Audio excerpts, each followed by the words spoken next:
welcome to another edition of Inside the Burrow, the FAU podcast for and by fans. My name is Dan. I am joined, as usual, by Shane and Jack. And this week, fellas, this is the one where we're going to break down an FAU opponent, and we're going to play that opponent. FAU is going to be playing Charlotte this weekend, who both FAU and Charlotte are coming off, I guess you could say, back-to-back COVID bye weeks. That's what we'll call them, COVID. Charlotte was scheduled to play Georgia State, and that game didn't happen due to COVID. And obviously, we know here FAU was scheduled to play USF, and that game was canceled as well. So Charlotte has only played one other game so far this year. We know FAU hasn't played any. But this is the week, as Willie Taggart said on his Monday presser. He's got a good feeling, and I think in past weeks where FAU has had an issue, there's been something that's come out Tuesday, Wednesday. We're halting practice, whatever. Same thing, and you kind of see that across the country. Something happens midweek, and that prevents later on. So hopefully we'll be good to go. And interesting matchup, certainly. Charlotte has there's been some memorable games between FAU and Charlotte, kind of surprisingly. I think we don't necessarily think of them as a rival of sorts, but there's been some good games. That Quez Johnson Rain game a couple years ago. Charlotte beat us to become bowl eligible a couple years ago, and so pretty good. Pretty good series. FAU is leading it 3-2. But who knows what we're going to see from both teams? Both teams completely, based off of Charlotte's first game, we can draw a little bit. But what's FAU's offense and defense going to look like? Well, hopefully we'll get to that. So I don't, Shane, what is your, what are your initial thoughts of this Charlotte matchup? I know they did play a game versus Appalachian State, which they hung around for a while. It was a 1-point game in the fourth quarter. But if you kind of dig deeper into the stats, Appalachian State dominated that game. They had over 300 yards rushing, nearly 600 yards of total offense. Chris Reynolds, who is, Charlotte's probably best, quote-unquote, best player, their kind of crafty quarterback that they have, will be playing this week. It wasn't sure is 50-50. If Charlotte would have played its last two games, he probably would have been out. He has a shoulder, he's coming off a shoulder injury. His passing ability isn't that great. Last year, I believe we picked him off 3 times. He threw a couple interceptions versus Appalachian State. But like I said, he can run, scramble around. And, we saw it when they beat Marshall to give us the lead in the conference last year. He could definitely just kind of make, those out of the pocket type plays, off schedule type plays. Though, despite all that, I'm really confident in FAU this game. I think there's a couple things here. One, we're really talented on the offensive line and running back. We all know that. We've talked about it a ton of times on this podcast. I think we'll be able to kind of dominate the line of scrimmage. And I don't know if Charlotte has enough on offense to keep up with that. I mean, we're talking about Charlotte offensively. This is so weird because I feel like Shane is a little more pessimistic and I'm more optimistic. And we're going to be switching roles today because Chris Reynolds, I think he is a good thrower. I think App State and FAU, we just had his number in the past. So they arguably have the best quarterback in Conference USA, arguably the best wide receiver in Victor Tucker from Carroll City High School in Miami Gardens. And they probably have the best head coach too. Will Haley, young, up and coming. He's building so much excitement in that program up in North Carolina with Club Lit and what he's doing. It's cool to see. And our defense, it's a new defense. We don't know. Thank goodness they don't have Benny LeMay, even though, again, we've always had Benny's number as well. So the running back there is gone, so we should be able to stop the run. But Coach Taggart and defensive coordinator Jim Leavitt, they both said, Reynolds is a player. He can ball, he can throw it, especially when he's throwing it to Tucker, who is the one who caught that touchdown against Marshall in that rainy day up in Charlotte to give us the conference, the go-ahead lead. So I'm not too sure. I do think it's weird, Dan. I love that you mentioned this. Is this like a little bit of a rivalry? Because the away team has won every single game. We played them 5 times, 3 in Charlotte, 2 in Boca. Just about every game has been memorable. We're even forgetting the Hurricane game when the Hail Mary was called a touchdown and then reviewed and then overturned for no reason whatsoever. Yeah, remember that. Yeah. Oh my God. Herman That's Solomon. Matthew, I believe, right? So just a very memorable series with the away team winning each one. That means it's Charlotte's turn. We I hate little things like that because the Charlotte team from 2 years ago, even last year, is different from this year, and that goes with us as well. Taggart was the first one to say that in the presser on Wednesday morning. But I mean, if history says so, and that's all we really have to go by right now, I have to say I'm a bit nervous. Yeah, sure. I mean, we're only 6-point underdogs. I don't have as much faith as Chris Reynolds as you do. I think he's he went 11 for 30 with 2 interceptions versus App State. Like I said, A good App State team, really good App State team. We know it. Yeah, I think we have more talent on offense. I pointed out in a tweet this week when DeMarcus Adams finally got his waiver. If you think about it, FAU's has 4 wide receivers that we'll probably see in this game that were at Power 5 teams last year. 4. Okay?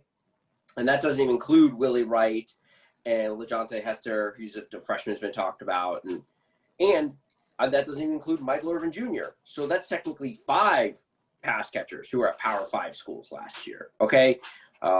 Charlotte does return a few guys in their secondary who are better, but I just don't think they have the same Jimmies and Joes we do.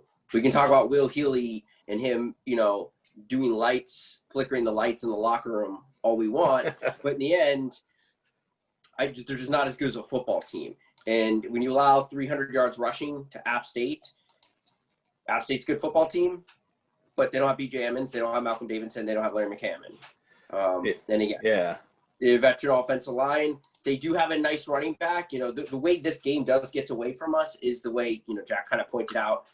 They have a running back who transferred from Northern Illinois, Trey Harbinson III.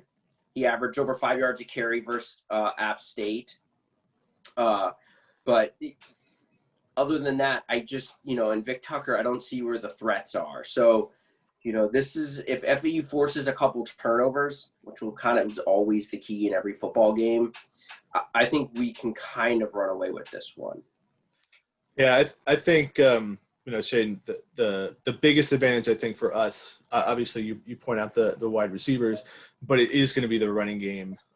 They're just, I don't see many teams in Conference USA, and again, no slight against Charlotte, but I think we have 3 running backs who are just talented, who can run through you, run around you, run away from you, with a solid offensive line, and we may not need to do much, and also we have the wide receivers.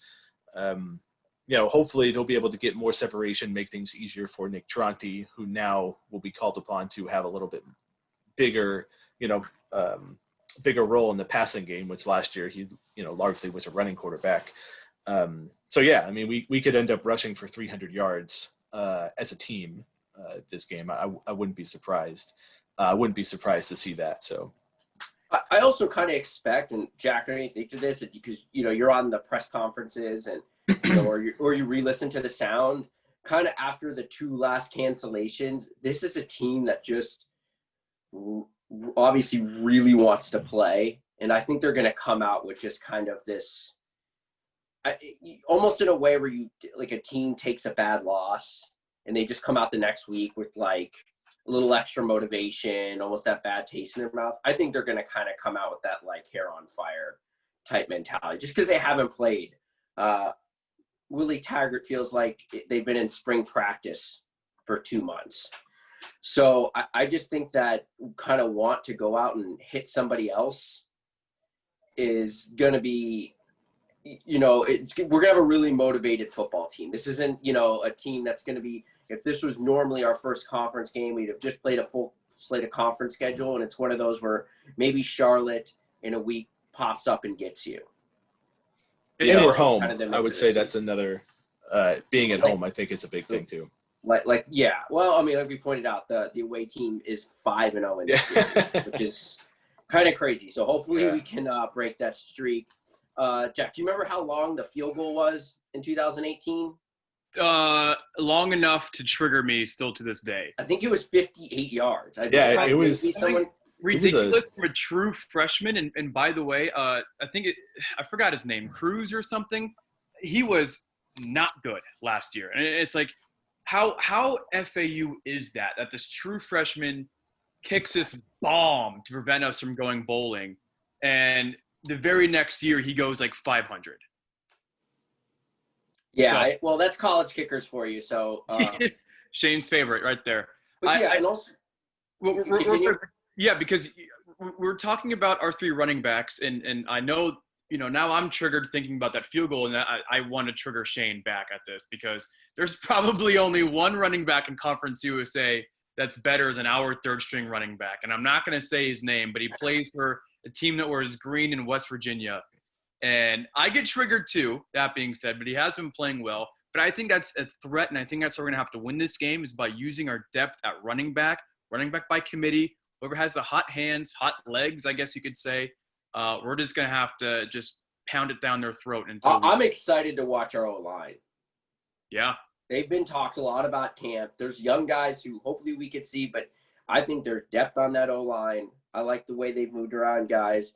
I think Coach Nora did an amazing job with them last year. You saw how much better they got from game 1 to game 6. And everyone kind of points out the Western Kentucky drive with the Nick Tronte score was kind of like the transformation where the O-line went from being average to pretty dominant down the last stretch of the season last year. So hopefully they kind of come out with that. And yeah, I love defensive football. I'm just curious to see how the defense lines up, who plays, what freshmen play. A couple people were talking on the boards and other people I've talked to that I don't know if they had it doesn't feel the same excitement, motivation for this game. If anything, go into it, just kind of learning about the new guys and just seeing how it is. And if anything, this is just going to build experience going into next year. And on top of that, the guys really want to hit somebody else. We've talked about that when we were able to talk to the players. They're so ready to just beat the crap out of someone that's not their own team. And think about, almost, in an unfortunate way, we don't know how many more games we're going to have. Like FAU is scheduled to have there's 8 games on the schedule. The Georgia Southern game was just re-added for December 5th, I believe. But if FAU is playing in a conference championship game, or potentially, are we going to play Georgia Southern then? Are we going to make that game up? But we've got 7 conference games left, and this is it's almost desperation. Like we have to make every down count, because how many more of these do we have? Do we have 4 more? Do we have the full 7? I think you could almost bet that we aren't going to have the full 7. I think that's also something as far as what's the motivation, what's going on. Because I was kind of falling in that as well, especially after the USF game getting canceled. It's all right, what's the point, kind of. But I think you think about it, there's still a chance that FAU goes out and wins a conference, and there's still exciting football to be played. And I think that's, right now that's something to keep us motivated as fans, and certainly for the players. There's still football to be played. It can still be exciting, and we'll have fans in the stadium. But if anybody's been watching the NBA, you see that the games have still been terrifically exciting, even though there's no no outside fans. There's families and stuff like that there. But still something to look forward to. Hopefully, I thought Charlotte's football account, their Twitter account, they tweeted something along the lines of 2 teams that just want a dang game day, and it's just get us to game day. That's what we want. So I'm looking forward to it, and I think everybody else should be as well. Yeah, I pointed out on the forum that FAU right now currently has the 3rd longest active winning streak in the country of 7 games. And our remaining schedule will probably be favored in all of them except for our trip to Marshall. So there is kind of potential, and I still think we're a really talented team. We win this game, the next one, and beat Marshall. I mean, like, I don't want to get too far ahead of myself, but just think what kind of those possibilities are of, you know, being able to market a 10, 12, 13, 14 game winning streak going into next year. So that's definitely exciting. And, you know, I think once the team, you know, like Dan said, runs on the field, there'll be plenty of excitement. It'll feel like any other game. We definitely don't want to get ahead of ourselves, but I mean, just straight up. Oh, I hate saying this so much. It's right now, Charlotte has to be the favorite to win the East. Not Charlotte, beg your pardon. Marshall has to be the favorite. And it's really who's going to be the one to challenge them. I pray it's us, not FIU. We thought it could have been Western. Doesn't look like it's going to be them. So Not going to be FIU either. So. Well, let's take care of business this next 2 weeks, and then we can get into that. Bingo. Can't wait to get into that.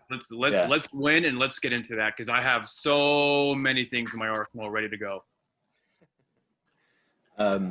Yeah. So that we are, you know, we've made it through furthest along without any COVID hiccups this week that we have yet. So that's got to be a good sign. So real quick, fans, I will be, again, traveling to some high school games. So I'm going to be on the road the next 2 weeks.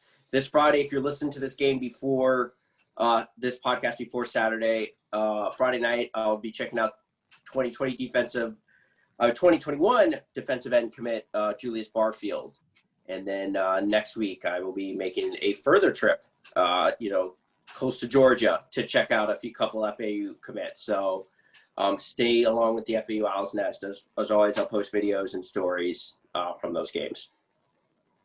Awesome. That should we've got some football to look forward to, which I think is the overall big message from this show. So, you know, make sure you're staying tuned to FAU Owl's Nest, following FAU Owl's Nest on Twitter, and Shane and Jack and the show as well. And you know, we'll still continue to bring you this content, and we'll be here for you to break down everything. So as always, make sure you check us out on iTunes, on Spotify, on YouTube, on FAUOwlsNest.com. As always, we thank you for joining us, and we will see you next week. Go Owls. All right.